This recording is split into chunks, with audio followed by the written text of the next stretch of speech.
మీరు కూర్చొని పని చేస్తున్నారా? రోజులో 10 గంటల కంటే ఎక్కువగా కూర్చుంటున్నారా? అయితే మీకు మీరే ఓ ప్రమాదాన్ని కొని తెచ్చుకుంటున్నట్లే. రోజులో ఎక్కువ సమయం కూర్చునే వారికి గుండె సంబంధిత సమస్యలు ఎక్కువే అని పరిశోధకులు చెబుతున్నారు. ఎక్కువ సమయం కూర్చుంటే ప్రమాదమే. మనం పనిలో ఉన్నప్పుడు, భోజనం చేస్తున్నప్పుడు, టీవీ చూస్తున్నప్పుడు కూర్చొని చేస్తుంటాం. అయితే ఎక్కువగా కూర్చోవటం ప్రమాదకరమని పలు అధ్యయనాల్లో తేలింది. రోజు 10 గంటలకు పైగా కూర్చోవటం వల్ల గుండె సమస్యల ప్రమాదం ఎక్కువగా ఉంటుందని ఆ అధ్యయనాలు చెబుతున్నాయి. రోజుకు 7 గంటల కంటే తక్కువగా కూర్చునే వ్యక్తులకు హార్ట్ అటాక్ లేదా గుండె సమస్యల ప్రమాదం 16% నుంచి 21% వరకు తక్కువగా ఉంటుందంట.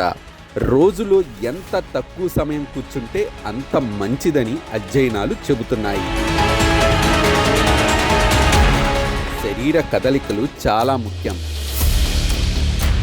శారీరక శ్రమ భవిష్యత్తులో గుండె సమస్యల ప్రమాదాన్ని తగ్గిస్తుందని పరిశోధకులు చెబుతున్నారు. శారీరకంగా కదలికలు ఉన్నవారిలో తీవ్రమైన హార్ట్ అటాక్ లాంటి గుండె సమస్యలు ఉండవని చెబుతున్నారు.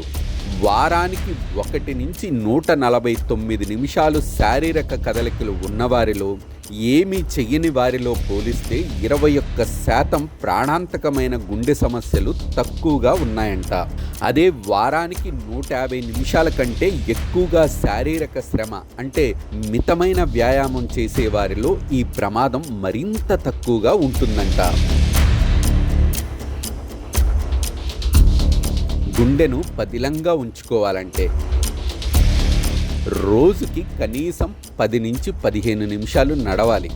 బ్రేకప్ సిట్టింగ్ సమయం ప్రతి 30 నిమిషాలకు ఒకసారి నిలబడాలి. ఫోన్ కాల్స్ సమయంలో నడవాలి.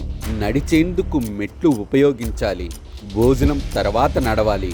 రోజుకి దాదాపు 20 నిమిషాలు శరీరాన్ని కనీసం కదిలించేలా ప్రణాళిక సిద్ధం చేసుకోండి. తప్పనిసరిగా గుర్తుంచుకోవాల్సిన విషయం, రోజు ఏదో ఒక పని చేస్తూనే ఉండాలి. అది మన ఆరోగ్యానికి, ముఖ్యంగా గుండె ఆరోగ్యానికి ఎంతో మంచిదని పరిశోధకులు చెబుతున్నారు. ఇక వ్యాయామం ప్రారంభించే ముందు తప్పకుండా డాక్టర్ సలహాలు తీసుకోవాలి. ప్రత్యేకించి గుండె సమస్యలు ఉంటే స్వల్ప వ్యాయామం మంచిది.